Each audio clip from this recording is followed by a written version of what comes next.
"You're not on the list," my brother said, about his own wedding, in the house I bought him. That sentence cost him $770,000. It cost my father a daughter. And it cost me the last shred of hope that my family would ever see me as one of them. But what they didn't know, what nobody at that 200-guest reception knew, was that the roof over their heads still had my name on it, and I had just signed it away to someone else. Before I go on, please take a moment to like and subscribe, but only if you genuinely connect with this story. Drop your location and local time in the comments. I'd love to know where you're watching from. My name is Sierra. I'm 31. And this is the story of how I lost a family and found myself. Now let me take you back 17 years, to the day my mother died, and everything changed. My mother died on a Tuesday in October. I was 14. She had been sick for 2 years. Ovarian cancer. And by the end, she weighed less than I did. But she never stopped being the strongest person in the room. My mother was the only one who treated us the same. Dalton got a new bike. I got a new bike. He got help with homework. I got help with homework. She didn't believe in favorites. She believed in fairness. The funeral was small. Gray sky, wet grass. I remember the smell of lilies and mud. My father stood at the casket with his arm around Dalton. My brother was 16, already taller than Dad. Gerald, that's my father, pulled Dalton close and said, loud enough for everyone to hear, "You're the man of the house now, son." I stood 3 feet away. Nobody said anything to me, except one person. Patricia Callahan. Patty. My mother's best friend since college. She found me standing alone by the back pew after everyone filed out. She crouched down, took my hands, and looked me straight in the eyes. "I promised your mother I'd always have your back," she said. "Remember that." I nodded. I didn't understand what she meant. Not really. What I didn't know, what I wouldn't learn for years, was that my mother, in her final weeks, had asked Patty to become my legal godmother. She'd signed paperwork. Formal, binding, the whole thing. At the time, it seemed like a formality, a sentimental gesture from a dying woman. It wasn't. My mother knew something I didn't. She knew what my father would become without her there to balance him. And she was right about every single thing she feared. After the funeral, our house split into 2 worlds. Dalton's world had everything. A car on his 16th birthday. A used Mustang, but still. A college fund that Dad started topping up every month. Golf lessons at the club where Gerald's friends played. Weekend trips to look at campuses. A bedroom that got repainted twice. My world had leftovers. I asked Dad for money for textbooks my sophomore year. He didn't even look up from the TV. "Ask your brother," he said. I already gave him the budget. The budget. Like there was one pool of money and Dalton got to it first.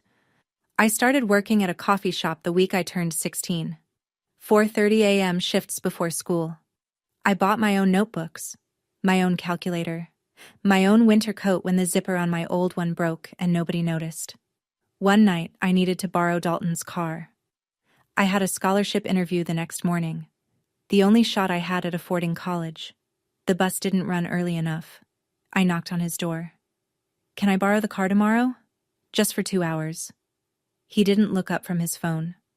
"I need it. Take the bus." "The bus doesn't run at 6 a.m., Dalton." Not my problem. I walked 2.5 miles in the dark to make that interview. I got the scholarship. Here's the thing that burned the most.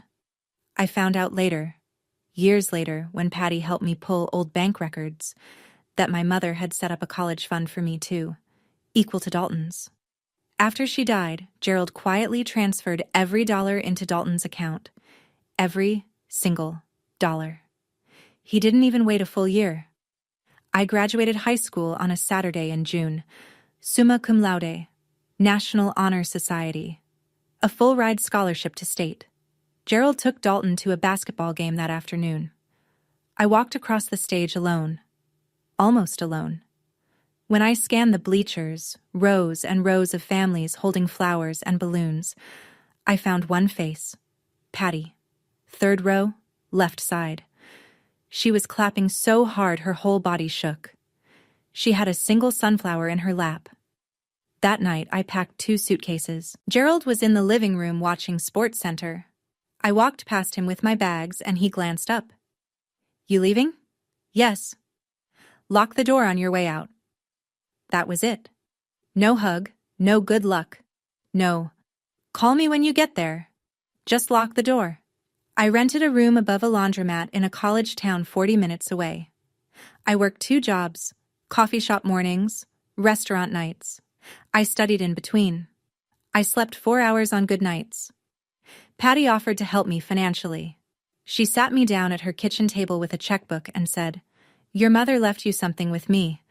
Let me use it." I said no. "I need to do this myself, Patty. If I take your money, I'll never know if I can stand on my own." She put the checkbook away. She didn't argue. She just nodded and said, "You sound just like your mother." I got my real estate license at 22, my first sale at 23, my first 6-figure year at 26. 10 years after I locked that door behind me, I stood in front of a house worth $770,000, and I signed my name on the deed. But not for me. The call came on a Wednesday. I hadn't heard from Gerald in almost 3 years. No birthday calls, no Thanksgiving invites, no, "How are you?" Nothing. Then, out of nowhere, "Sierra, it's your father." He didn't ask how I was. He didn't ask about my job, my health, my life. He got straight to the point. "Your brother needs a place. He's getting serious with a girl from a good family. He can't be renting some apartment. Help him out." Not, "Would you consider?" Not, "If you're able." Just, "Help him out." Like I was the family handyman and a faucet was leaking. I was 29. I had closed over 40 deals that year. I had savings. I had a reputation. I had built every single piece of my life with no help from the man on the other end of the phone. And still, some part of me thought, maybe this time, maybe if I do this, they'll see me. Maybe if I give enough, I'll finally be enough. So I bought the house. A 4-bedroom colonial in a nice suburb, new roof, big yard, $770,000. I kept the deed in my name. That was the one thing I did right, and it wasn't even my idea. Patty sat across from me the day I told her. She didn't yell. She set her coffee cup down slowly and said, "You're buying his love, Sierra. It doesn't work that way." "I know," I said. "Do you? Just promise me you'll keep a copy of the deed." She took the papers. She looked at me the way you look at someone walking toward a cliff who won't stop. "Keep your name on that deed, Sierra. Promise me." I promised. Dalton moved in a week later. He never once asked whose name was on the paperwork. It started small. So small I almost didn't notice. Thanksgiving, the first year after Dalton moved in. I called to ask what time dinner was. He said, "Oh, Nicole's family is coming this year. We don't really have enough chairs. Maybe next time?" Next time. Christmas. "We're heading to the Ashfords this year. Their place is bigger. You know how it is." Gerald's birthday in February. "It's just a small dinner. Didn't want to make a big deal." Every time, a reason. Every reason, just believable enough that I could swallow it if I didn't chew. I chewed. Dalton was dating Nicole Ashford. Her family had money, real money, country club, charity galas, last name on a hospital wing. Nicole was sweet, from what little I heard. Dalton was performing the role of his life, the devoted son from a small, close-knit family. The kind of man a girl like Nicole could bring home to her mother. And I didn't fit that story. He started editing me out. Slowly, carefully, like someone airbrushing an old photo. I found out how far he'd gone on a December night, scrolling through Nicole's Instagram. There it was. A photo of Dalton, Gerald, Nicole, and her parents, standing around the dining table in my house. Christmas garland on the banister I'd picked out. Candles on the mantle I'd paid for. And the caption, Family Christmas at our home. Just us. A small family. And that's all we need. Our home? Small family. I stared at that photo for 30 seconds. Then I screenshotted it and saved it to a folder I didn't have a name for yet. I didn't know why I was saving it. Something in my gut told me to. Something that sounded a lot like my mother's voice. The phone call that changed everything wasn't from Dalton. It wasn't from Gerald. It was from Rachel Park, a colleague at my brokerage. We'd closed a dozen deals together. She knew her stuff. And she knew how to listen. "Sierra, this is awkward," she said one afternoon. "But does your brother live in that colonial on Maple?" "Yes." "Why?" "Because someone fitting his description came into a consultation with Jim Bowden's firm last week, asking about adverse possession." My stomach dropped. Adverse possession. It's a legal concept. If someone lives in a property long enough, openly and continuously, without the actual owner objecting, they can eventually file a claim to ownership. It takes years. It varies by state. But Dalton was asking. He was looking for a way to take my house from me. Legally. I called Patty that night. She confirmed what I already feared. "If he files the right paperwork and you don't challenge it, in a few years he could have a case," she said. "It's a stretch. But the fact that he's asking? That tells you everything." It did. I wasn't just losing a house.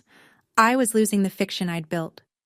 That somewhere underneath the silence and the excuses, my family still wanted me. That the house was a bridge, not a transaction. That blood meant something. But I didn't act. Not yet. There was one more test. The wedding. Dalton and Nicole had gotten engaged in January. The wedding was set for June. 200 guests. I told myself, if he invites me, there's still hope. If he includes me in the biggest day of his life, then maybe. I was wrong about all of it. The invitations went out in March. 200 of them. Not one had my name on it. I found out from Karen Webb, my oldest friend. We'd known each other since middle school. She was one of the few people who knew both sides of my family's story, and she never let me pretend it was fine when it wasn't. She called on a Thursday afternoon, cheerful, clueless. "Hey, I got the invite. So are you doing a speech or anything? Maid of honor?" The silence lasted 6 seconds. She figured it out before I said a word. "Sierra, you got an invite, right?" "No." "You're kidding." "I'm not." She texted me a photo of the invitation. Thick cream cardstock, gold embossing. Dalton Andrew Mercer and Nicole Elizabeth Ashford. June 15th, 200 guests. Reception to follow at the couple's home. The couple's home. My house. I called Dalton. It rang 4 times and went to voicemail. I called again. Same thing. I texted, "Dalton, I saw the invite. Am I coming?" 3 hours. 3 hours of staring at my phone like it owed me something. Then the reply. "Sierra, we talked about this. The guest list is tight. Nicole's family takes priority. Don't make this about you. We talked about this. We never talked about this. We never talked about anything because he stopped answering my calls 2 years ago." I typed back the only thing that mattered. "The wedding is at my house, Dalton." The read receipt popped up immediately. Then, "It's been my house for 2 years. Everyone knows that." I read that sentence 3 times. Each time, a different part of me broke. The first read broke the sister. The second broke the peacemaker. The third broke the last person in me who still believed giving was enough. I set the phone down, and I started thinking clearly for the first time in years. I called Gerald the next morning. He picked up on the second ring, which told me he'd been expecting it. "Dad, did you know I'm not invited?" "Your brother's wedding. His rules." "It's my house, Dad. You gave it to him.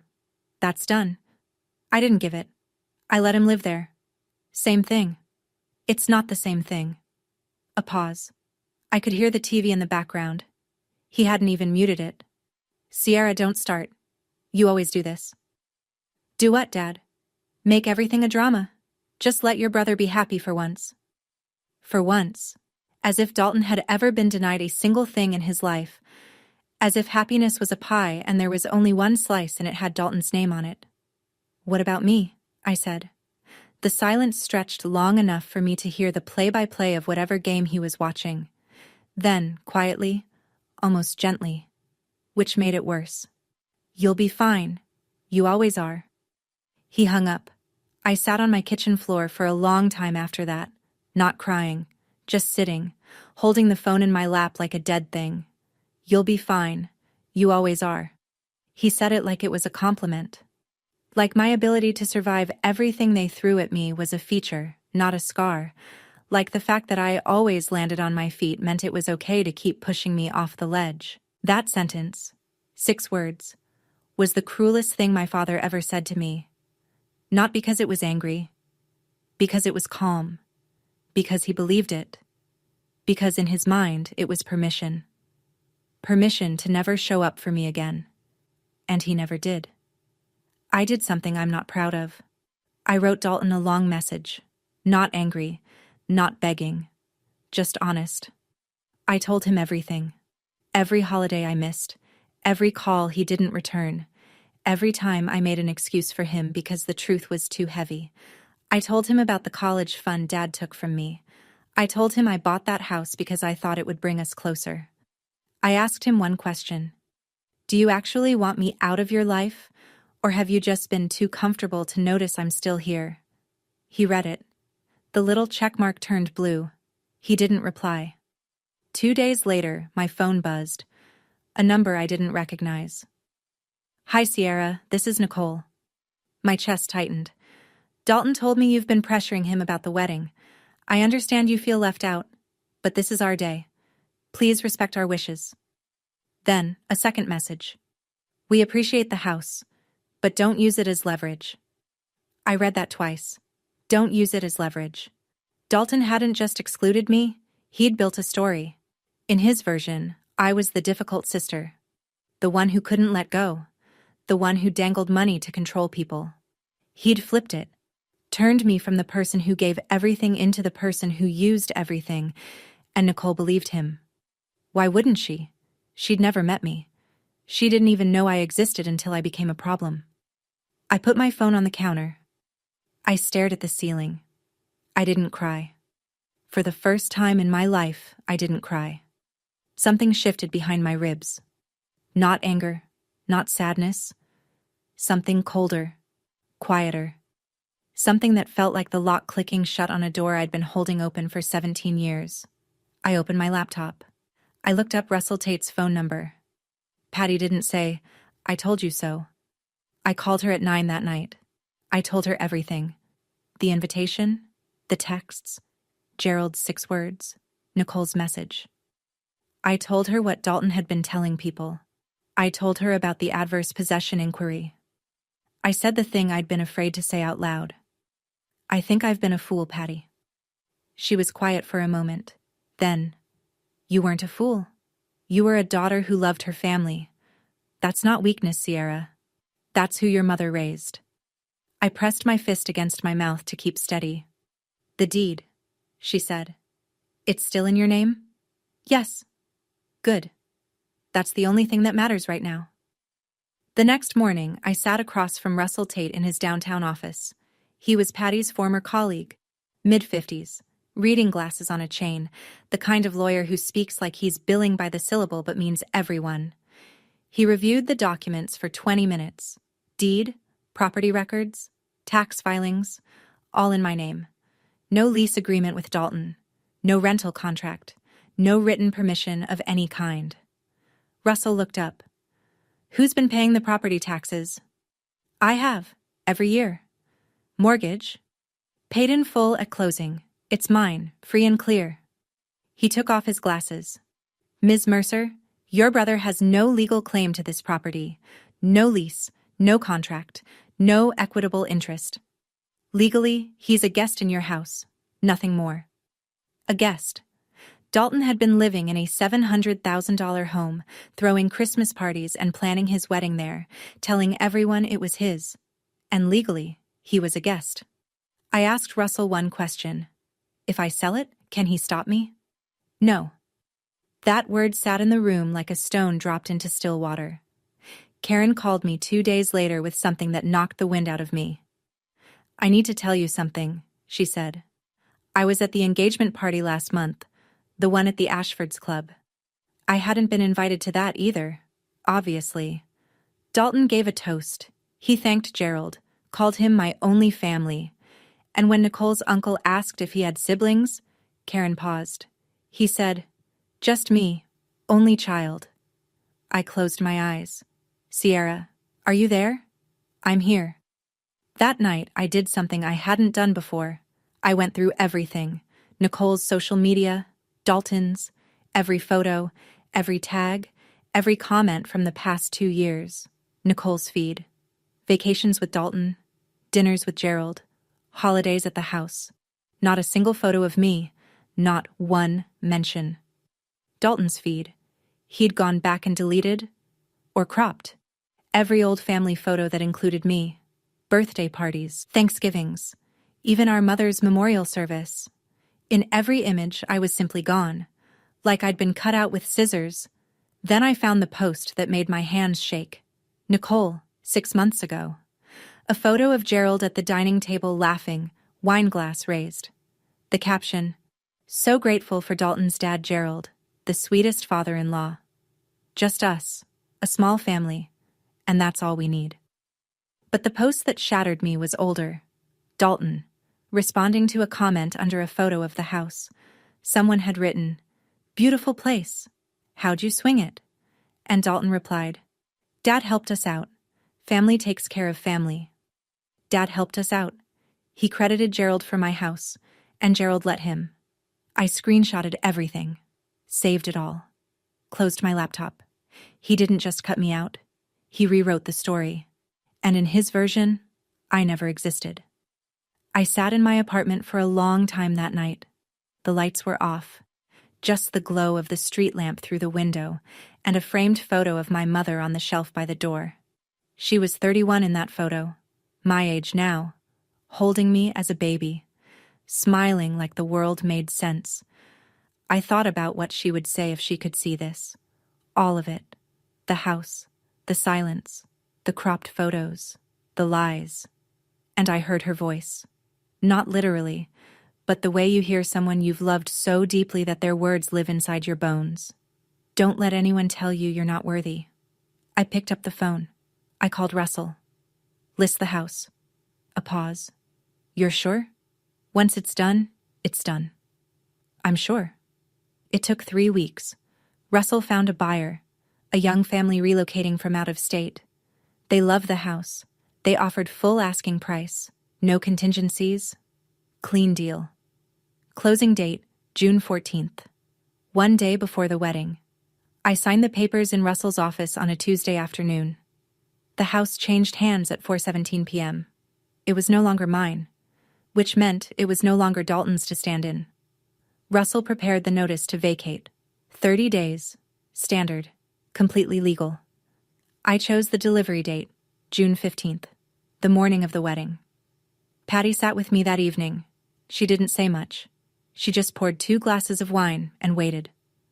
"How do you want to do this?" she asked. "Quietly," I said. "I just want him to know the truth." I sat there for a long time after she left. I wasn't happy. I wasn't sad. I was hollow, like I'd cut away a part of my body that had been dead for years but I'd been too afraid to let go of. If you've ever had to choose between loyalty and self-respect, you know exactly what that feels like. Would you have done the same thing? I'd love to hear your answer in the comments. June 15th. A Saturday. 82 degrees. Clear sky. I drove to the neighborhood at 6:30 in the evening. Not to the house, to the end of the block, where I could see the driveway from a distance. I parked under an oak tree and turned off the engine. The house looked beautiful. I'll give them that. White lights strung along the fence, lanterns lining the walkway, cars packed the street. BMWs, a couple of Mercedes, a black Escalade I figured belonged to Margaret Ashford. Through the open windows I could hear jazz, laughter, glasses clinking. 200 people, celebrating in a house they thought belonged to the groom. My phone rang. Karen. I'm inside, she whispered. Sierra, it's gorgeous. The flowers, the food? There's a string quartet on the patio. How is he? Glowing. He's in a gray suit. Nicole looks stunning. They just did the first dance. A pause. Sierra, I'm so sorry you're not here. It's okay, I said, which was a lie, but some lies are just kindness you give yourself. Then Karen said the thing that sealed it. He just gave his speech, thanked Gerald for, I'm quoting, giving me everything, including this beautiful home. Gerald stood up and took a bow. People clapped. I gripped the steering wheel. And Sierra, he said he wishes his mom could be here. He said, she's the only one missing tonight. The only one missing. I was 200 yards away, sitting in a parked car on a public street, listening to my brother erase me in real time from a stage built inside a house I paid for. And according to him, the only empty chair at that wedding belonged to a woman who died 17 years ago. I wasn't missing. I was removed. And now it was time to remove myself from the equation entirely. I called Russell at 8:41 p.m. Send it. You're certain? Yes. Russell sent two things simultaneously. First, the formal notice to vacate, delivered to the property address via courier service with signature confirmation. 30 days, standard, legal. Second, one email. To Dalton, Gerald, and Nicole. All three. One message. I had written it the night before, revised it 4 times. Every version got shorter. The final draft was 6 lines. The property at 114 Maplecrest Drive has been sold. The transaction closed on June 14th. You have 30 days to vacate. Enclosed are 1. A copy of the deed in my name. 2. The signed sale agreement. And 3. The formal notice to vacate. I wish you both a happy marriage. Sierra. No exclamation marks. No accusations. No emotion. Just facts, documents, and a deadline. I attached 3 PDFs. The deed. My name. Clear as daylight. The sale contract. Buyer. Price. Closing date. Done. And the 30-day notice. Typed on Russell's firm letterhead. Every box checked. Every line lawful. I pressed send at 8:47 p.m. The jazz was still playing. I could hear it faintly through the open windows 200 yards away. Someone laughed. A big, generous champagne laugh. The kind of laugh people do at weddings when they believe everything is perfect. I turned my key in the ignition. I drove home. I didn't check my phone. I didn't call Karen. I didn't call Patty. I didn't look in the rearview mirror. I walked into my apartment. I washed my face. I brushed my teeth. And I got into bed and slept. Deeply, completely, without dreaming. For the first time in months. Whatever was happening inside that house now, it was no longer my house. And it was no longer my problem. Karen called at 9 the next morning. I made coffee first. Then I answered. Sierra. Oh my God. Tell me. She told me. Around 9 p.m., 12 minutes after I sent the email, Dalton pulled his phone from his jacket during a toast from Nicole's uncle. He glanced at the screen. Then he went white. Not red. Not flushed. White. Like the blood left his face all at once. He excused himself. Found Gerald near the bar. Karen was close enough to hear Gerald say, "What do you mean, sold?" Then Dalton hissed something she couldn't catch, and Gerald's jaw tightened like a wire pulled taut. They moved to the hallway. The argument was quiet, controlled, the way men argue when they're surrounded by people they need to impress. But the body language screamed. Gerald jabbing his finger toward the floor. Dalton pressing his palm against the wall like he needed it to stay upright. Nicole noticed. Of course she did. It was her wedding. She walked over in her white dress and touched Dalton's arm. What's wrong? It's nothing. You look like you're going to be sick. She saw the phone in his hand. She took it. She read the email. The hallway got very quiet. Who is Sierra Mercer? Nicole said. Dalton's mouth opened. Nothing came out for 3 full seconds. Then, nobody. Nicole looked at the attachment. The deed. My name. The address they were standing in. The deed says Sierra Mercer. You told me this was your father's house. Dalton reached for the phone. Nicole pulled it back. Margaret Ashford appeared at the end of the hallway. Silk dress, pearl earrings. A face that could read a room from 40 feet. What's going on? She said. Nicole turned the screen toward her mother. Margaret read. She looked at Dalton. She looked at Gerald. Then she picked up her clutch and walked toward the front door. Margaret didn't leave. She stopped at the front door, turned around, and walked back. That was worse. She stood in front of Dalton, in the foyer, where the string quartet had been playing 10 minutes earlier and a dozen guests were now pretending not to watch. My daughter asked you a simple question, Margaret said. Who is Sierra Mercer? Dalton ran a hand through his hair. He tried a smile. It didn't land. It's complicated. She's a distant relative. Karen stepped forward. She told me later she hadn't planned to. But she'd had 2 glasses of champagne and 17 years of watching me get erased, and something in her just broke. She's his sister, Karen said. His younger sister. And she's the one who bought this house. The room went silent. Not movie silent. Real silent. The kind where you can hear someone's shoe shift on the hardwood floor. Margaret looked at Gerald. You have a daughter? Gerald straightened his shoulders. Old habit. This is family business. It became my family's business the moment my daughter married into your lies. That word, lies, landed like a slap. Gerald flinched, physically flinched. I'd never seen him flinch at anything in my life, and I wasn't even there, but Karen described it so precisely I could see it. Nicole stood between her mother and her husband with a look Karen described as someone watching their house burn in real time. She turned to Dalton. You told me you were an only child. Nicole, let me explain. You told me your father bought this house. It's not What else did you lie about? That question hung in the air. Not just about the house, not just about me, about everything. The entire foundation of their marriage, 1 day old, was cracking in front of 200 people. Dalton's face went through 3 stages. Karen counted them. First, denial.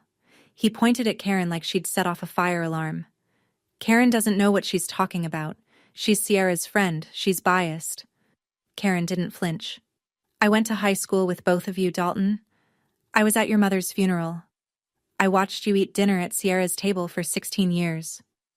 Second, deflection. Dalton turned to the room, to the guests, to anyone who would listen, and spread his hands. Sierra's always been like this. She's jealous. She's trying to ruin my wedding because she can't stand to see me happy. Margaret's voice cut through. She didn't come to your wedding, Dalton. You didn't let her. Third, collapse. Dalton looked at Gerald, the way a child looks at a parent when the teacher catches them cheating. Help me. Fix this. Gerald didn't move. His mouth was a thin line. His hands were in his pockets. For the first time in my life, in Karen's retelling, Gerald Mercer had absolutely nothing to say. No lecture, no redirect. No, this is family business. Just silence from a man who'd spent 63 years always having the last word. Nicole stood up from the chair someone had brought her. She smoothed the front of her dress. She didn't yell. She didn't cry. She said, very quietly, I need air. She walked outside. 2 of her bridesmaids followed, then her aunt, then her cousin.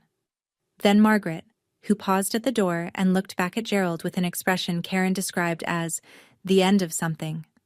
The DJ had stopped the music 20 minutes ago. Nobody asked him to restart it. Dalton stood alone in the foyer. Guests filed past him in small murmuring groups, collecting coats and purses. Nobody said goodbye. The last car left at 11:14 p.m. Gerald called me at 7 the next morning. Sunday. I was sitting at my kitchen table with coffee and the newspaper. I let it ring twice. Then I picked up. What did you do? His voice was low, shaking, not with grief. with rage. I sold my house, Dad. You ruined your brother's wedding. No, I sold my property. That's my legal right. You need to fix this. Call the buyer. Undo it. It's done, Dad. It's not my house anymore. You did this to hurt him. I set my coffee down. No, I did this because he erased me. You both did. Silence. I could hear his breathing. Heavy. Uneven. The breathing of a man not used to being on the losing side of a conversation. Then he pulled out the one weapon he had left. Your mother would be ashamed of you. There it was. The trump card. The invocation of a dead woman who couldn't speak for herself, used by the man who broke every promise he ever made to her. My voice didn't shake. I want that on record. It didn't shake, and it didn't rise. Mom would be ashamed of what you did to her daughter. Nothing. 5 seconds. 10. Don't call me again, Sierra. I wasn't planning to, Dad. He hung up. I sat there. The coffee got cold. The newspaper stayed unread. The apartment was quiet in the way that only empty rooms are quiet, the kind of quiet that has weight. That was the last conversation I had with my father. Not the last time he tried to reach me. That came later, through other people, in softer tones. But the last time I picked up the phone for Gerald Mercer. Some doors close with a slam. This one closed with a click, and I was the one who turned the lock. Dalton called Monday afternoon. I almost didn't answer, but I realized I needed to hear what he'd say.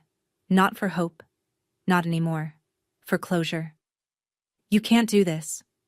His voice was raw, hoarse, the voice of a man who'd spent the night arguing or crying or both. This is my home, Sierra. It was never your home, Dalton. It was mine. I let you live there. I'll sue you. Go ahead. The deed is in my name. Always was. Silence. Then the shift came. I'd been waiting for it. The moment he switched from rage to charm. From weapon to tool. Sierra, come on. His tone dropped. Softer, almost warm. We're family. I know things haven't been perfect, but we can work this out. I'll talk to Nicole.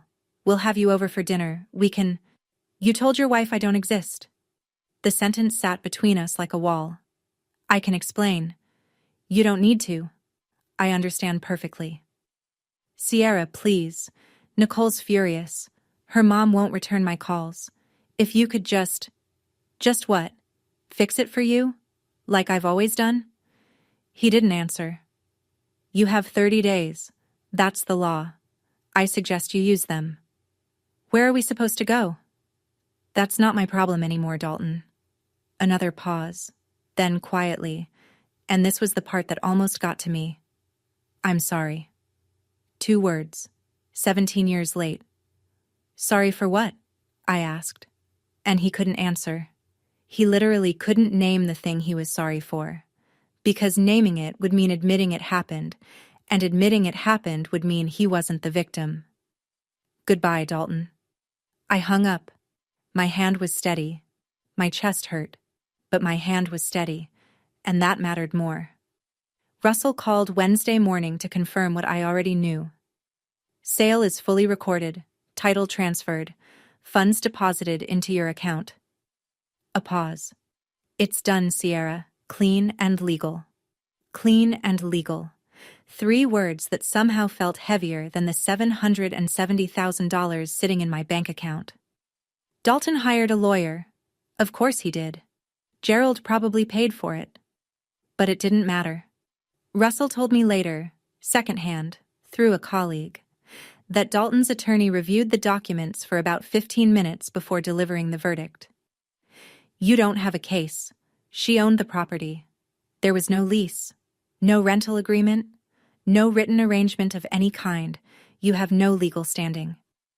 Dalton had lived in my house for 2 years, decorated it, hosted holidays in it, planned his wedding in it, told 200 people it was his, and legally, he had nothing. Not a single piece of paper with his name on it.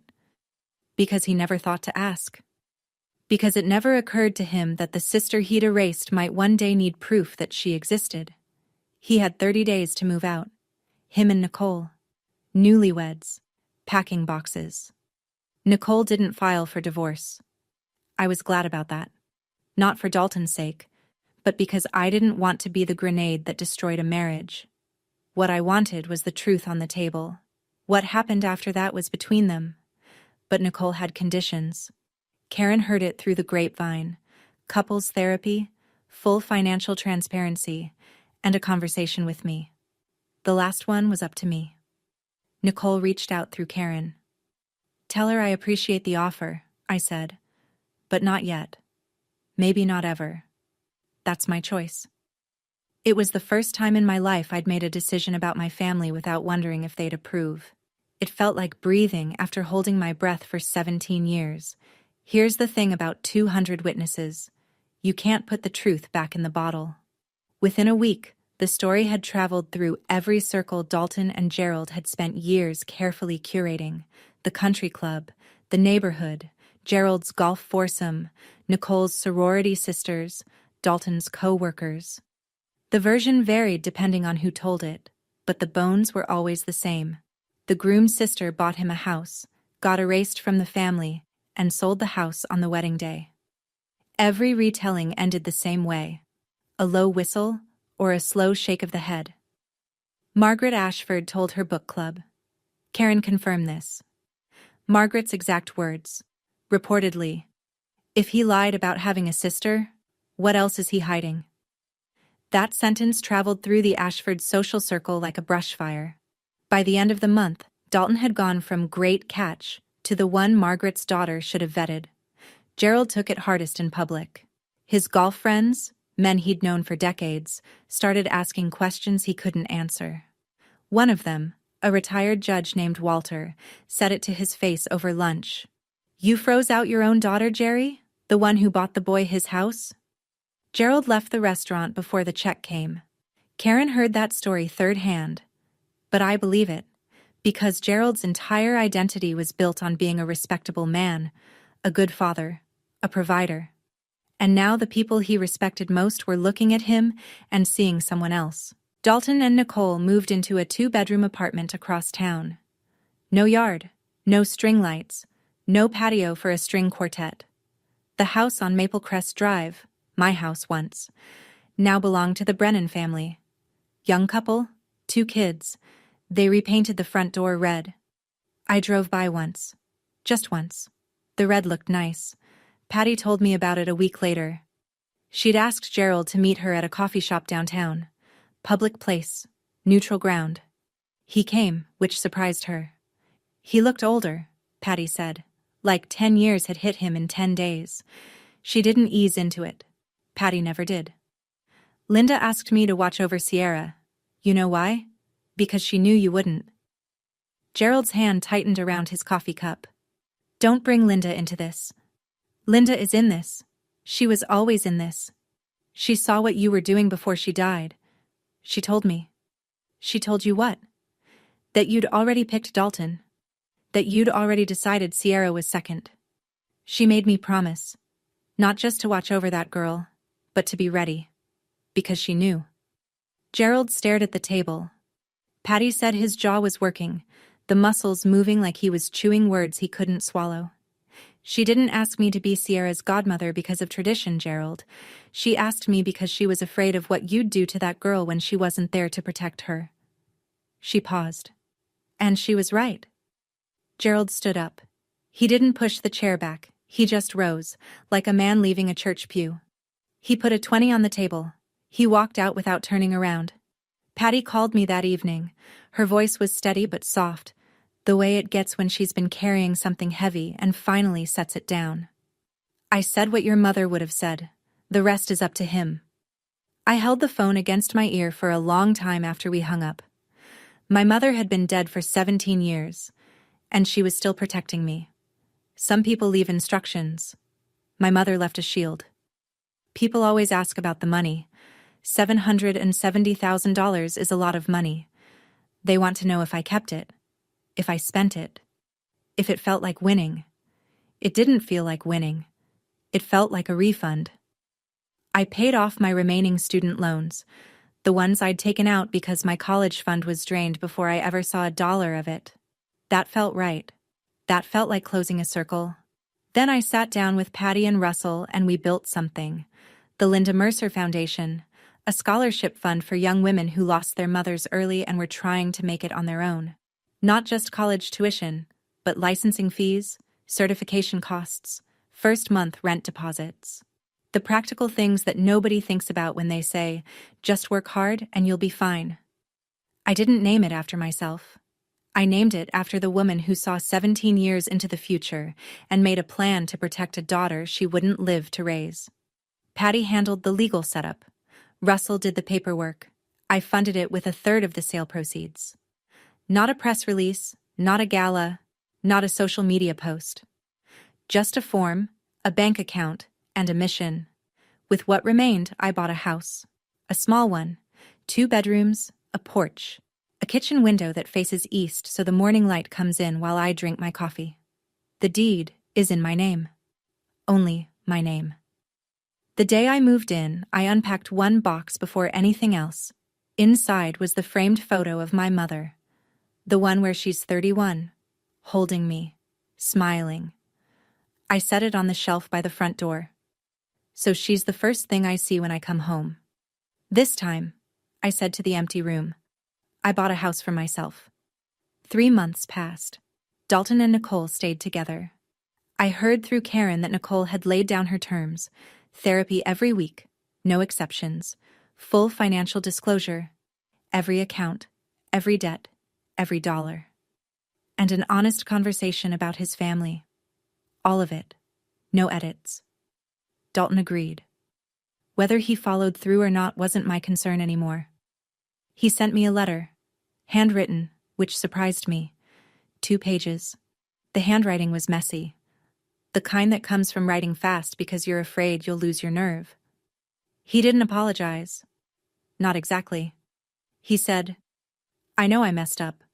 He said, I don't know how to fix this. He said, Nicole keeps asking about you, and I don't know what to tell her because I don't know you anymore, and that's my fault. I read it twice. I folded it and put it in the drawer of my nightstand. I didn't write back. Not because I hated him, because I wasn't ready. And for the first time in my life, I let not ready be a complete sentence. Gerald didn't reach out. No letter, no call, no message through anyone. Just silence. The same silence he'd given me my whole life. Except now it was the only language he had left. I didn't wait for him. I was done waiting. Thursday nights became my anchor. Patty and I had dinner every week. Her place. My place. The Italian spot on Elm where the owner knew our orders by heart. Sometimes Karen joined. Sometimes Russell came with his wife. We'd eat. We'd talk. We'd laugh about things that had nothing to do with Dalton or Gerald or the house on Maple Crest.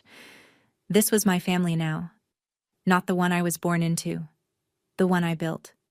And no one at that table ever made me prove I deserved a chair. I'm standing on my porch as I finish telling you this. It's a small porch. Just big enough for 2 chairs and a planter I keep forgetting to water. The house behind me is nothing special. But the deed is in my name. The mortgage is paid, and nobody inside it has ever told me I don't belong. I used to think family meant sacrifice, that if I gave enough money, enough patience, enough silence, the people who shared my blood would eventually see me. I was wrong. Not about the giving, about who I was giving to. I didn't sell that house out of anger. I sold it because I finally believed that I was worth more than a guest room in my own life, that I deserved a seat at the table. Not because I bought the table, but because I'm a person who matters. If you're in a family where you're always the one giving and never the one receiving, where your love is treated like a subscription they can cancel whenever it's inconvenient, you don't need their permission to stop. You don't need them to agree that you've been hurt before you're allowed to heal. A boundary isn't a wall. It's a door, and you decide who walks through it. I don't know what happens next with Dalton. Maybe one day I'll be ready to sit across from him and listen. Maybe I won't. That's allowed. I don't know about Gerald. I've stopped trying to predict a man who never learned how to see me. Maybe Patty's words planted something. Maybe they didn't. That's his work to do, not mine. What I know is this. I'm 31. I have a home that's mine. I have people who chose me. I have my mother's name on a foundation that helps girls who remind me of who I was at 18.